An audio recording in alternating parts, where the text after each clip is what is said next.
Hi, everyone. Lisa Haven here, and there is a ton happening just this month alone, specifically in regards to the economy and even considering what's going on with the government shutdown that we're going to get into as well. But for starters, I wanted to bring attention to an article. This one comes from the Economic Collapse blog, and it's titled, "The IMF Issues a Worldwide Warning. The Risk of a Sharper Decline in Global Growth Has Certainly Increased." It goes on to state that on Monday, the IMF slashed their forecast for global economic growth for the second time in 3 months. The fund now projects a 3.5% growth rate worldwide for 2019, 3.6 for 2020, and these are about 0.2 and 0.1 percentages below its last forecast in October, making it the second downturn revision in 3 months. So here we have basically the IMF issuing a worldwide warning about this stuff. And with that on the table, I wanted to bring in an economic insider. So Bob Kudla, are you with me over there?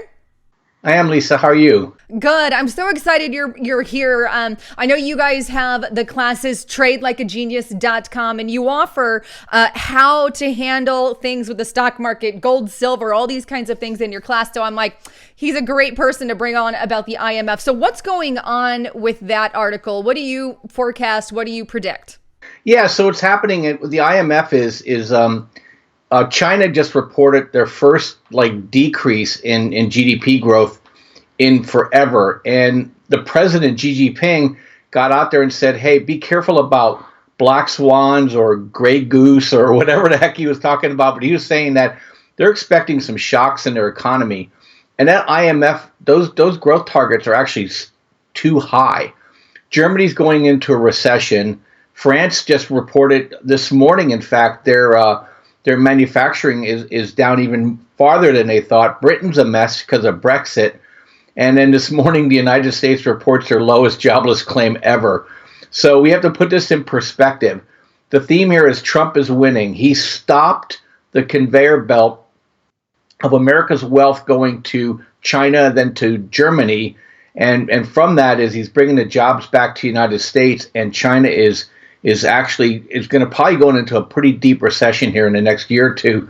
And it's going to affect every country in the world, but the U.S. the least amount, because the jobs are coming back here and the money's staying in this country. So people have to bifurcate the two. The world's going to be in big trouble, but the United States is going to come out of it the best. And I think I agree 100%, but the Democrats are definitely out to destabilize the economy and make Trump look bad. We're looking up, we're looking good, and I'm very excited about that so far. But with that in mind, I always have, the Democrat harassment, if you will, in the background, because every time we've pretty much had some kind of Democrat in charge, the economy has kind of went south for the most part. So with this new Democrat, we have the House and the Senate. We've got a majority now in Democrat rule. What do you foresee with the economy? Do you see more increasing with that here locally then? Yeah, it's funny because the things that President Trump is advocating, if he advocated this 30 years ago as a Democrat, he would be considered a classic Democrat. Bring jobs back from foreign shores, give manufacturing jobs, make people make more money, put more money in their pocket. And the Democrats now are fighting what exactly was a Democratic plank. So I think it's not going to have much backwind for them on it. In fact, you got the steel workers and the mine workers and the truckers are all saying, "Hey, we love Trump. He's bringing jobs back to our members." And I think so, I think Democrats owning the House is not a big deal because they're not going to get anything done. If they ever took over the Senate, then things would get a little scary because they have a little bit more power, a little bit more control. Trump can pretty much ignore them. In fact, the policies he has in place over the next 2 years, he could just operate on autopilot. He controls the trade news. He controls who works in the federal government. And I know we're going to talk a little bit about the shutdown here in a minute. And there's some big risks for the Democrats there long term. And then he controls the Supreme Court. He's going to get another pick. So, Trump he's strategically a master. I know they try to make him out into some sort of bumbling fool, but he just keeps winning. And look at Venezuela. First of all, Brazil went from being a socialist state to a Trump wannabe state, and now you got Venezuela, basically saying we don't want the socialists anymore. We want to be like Trump's America. And so all of America is starting to turn from socialism. And I think all the hot air you're hearing from AOC or OAC, whatever she is, and some of these other people, it should be OMG. But, just keep talking, because that stuff just doesn't fly. And then look at Europe. Europe's trying to get out of that socialist, hell that they're in as well. So we're good, but the economy and the stock market are two different things. And I know the shutdown is going to cause some issues too. Speaking of some of the shutdown that we're going to get into here in just a minute, before I tell them what the Trump administration said about the first half of 2019, because his administration is actually issuing a warning. What are some things people can do, say, to prevent, even though we're doing good in America, what can they do to prevent, anything from happening to them personally? I know you offer that at tradelikeagenius.com, correct? Yeah. So, Lisa, we've been talking about this, for a year together, and that the economy and the stock market are two different things. So right now the stock market's overvalued, and we've been telling people that you need to start moving your money from the FANG stocks, the tech stocks, the banking stocks, and we're having a reset. We're going from Wall Street back to Main Street, and so you're going to look for things that are real. We're going from fake money to real money with the way Trump is operating. So we've been moving people into metals and the miners, copper, gold, silver, those miners, and we've been doing quite well. And we just simply follow our algorithms. Our algorithms are telling us that the stock market's overvalued. It's telling us that commodities are undervalued, except for oil, and that people need to start positioning themselves. And so we give those buy and sell signals to people. And then we teach them how to use our algorithm, because we can actually put it right on their computer. And then they can look at the buy and sell signals for things that they like to trade that we may not follow. And so, in the last 7 months, we've been nearly 100% return on annualized basis for stock picks. And cryptos, even though they've been trading in a range, they've been trading and behaving very well. And those picks are over 250% in gains. So the algorithms work. You just look for the buying pressure and the selling pressure. You kind of ignore Wall Street news and the Main Street news, because it's designed to confuse you and get you scared and take money out of your pocket. And then you just see what they're doing, not what they're saying. And that's what they're doing. China's buying gold like it's going out of style. Russia's buying gold like it's going out of style. India's buying gold. They're all buying gold. And there's a reason for that. It's because their economies and their currencies are all going to blow up. And at some point, when Trump gets the trade deal he wants with China, he's going to let our dollar fall too. And then people are going to be unprotected. Excuse me. And so they need to go ahead and start positioning themselves now.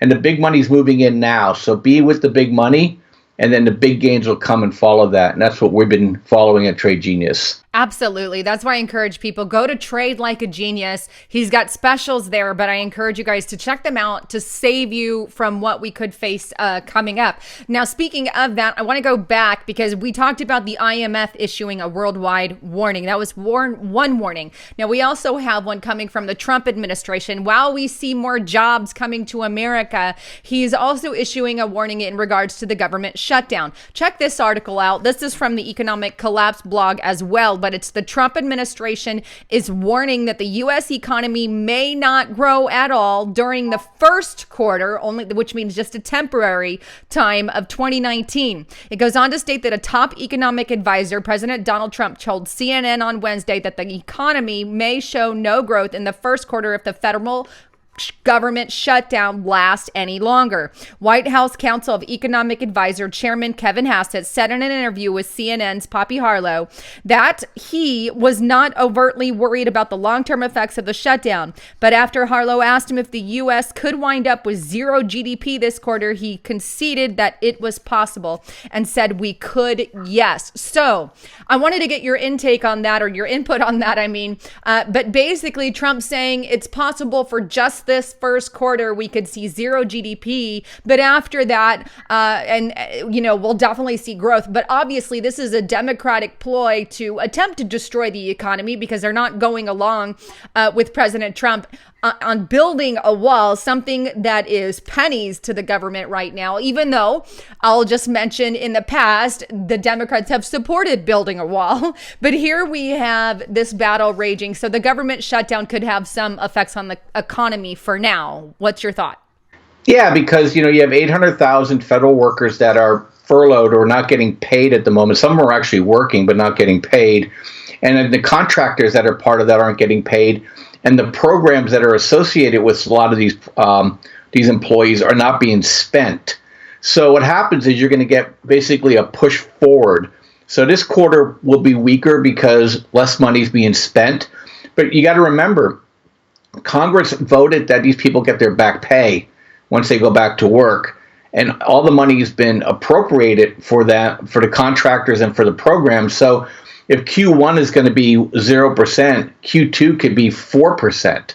So it's just really a shift in time. But yeah, that's just noise. And that's why the stock market has totally ignored it, if you noticed. Just totally ignored it. In fact, they said that never before a government shutdown has a stock market gone up during a government shutdown. And so it's not giving the effect that I think the people thought to leverage Trump would have. So look, they're thinking this will go to March, and Trump's going to hold his ground on this. He thinks he has a winning ticket here, and I think a lot of pressure is going to come on the Democrats here in the next month or so. Especially, Trump has the ability now to start doing reductions in force. He's going to start looking at all the positions and say, do we really need some of these people? And that's really going to bring the Democrats to the table really fast. So, to me, it's a non-issue.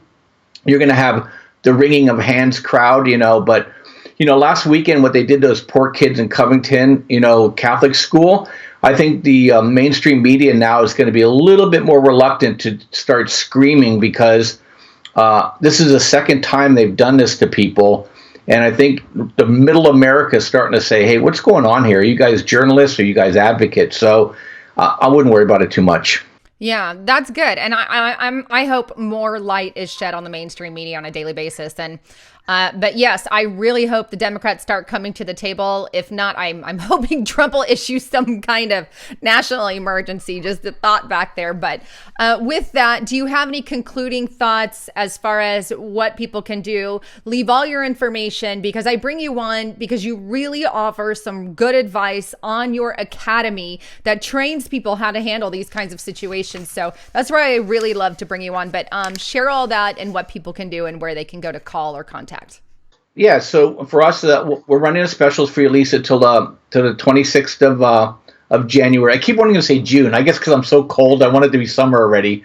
But yeah, we pre-bundled everything for people. They get signals, they get chat room, they get training, they can get personal coaching. We have a really good package. We're doing quite well, and the reason being is that we're letting the stock market tell us when to buy and when to sell, and we're ignoring the news. And that's so important that people see what the big money is doing versus what the big money is saying. They always are in opposite of what they say and what they do, because they want you to sell to them and they want you to buy from them. And so we rather trade with them because that's how you make money. So just come and check us out. I think you'll really, really enjoy it.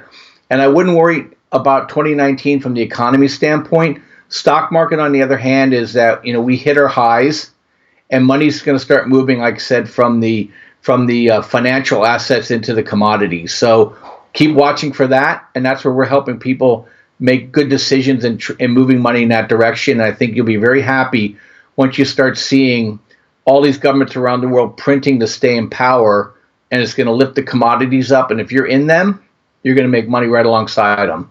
So I really appreciate the time, Lisa. Yeah, thank you again for coming on the broadcast, and all the information on tradelikeagenius.com you guys can find below. So I encourage you to check it out. It's a good program for your teens as well. So you can check that out all in the description box below. And your specials are good through when? Sunday night. Sunday night. So the discounted prices are good through Sunday. Anyhow, thanks again for tuning into the channel. I'm Lisa Haven, and that was Bob Kudlow signing out.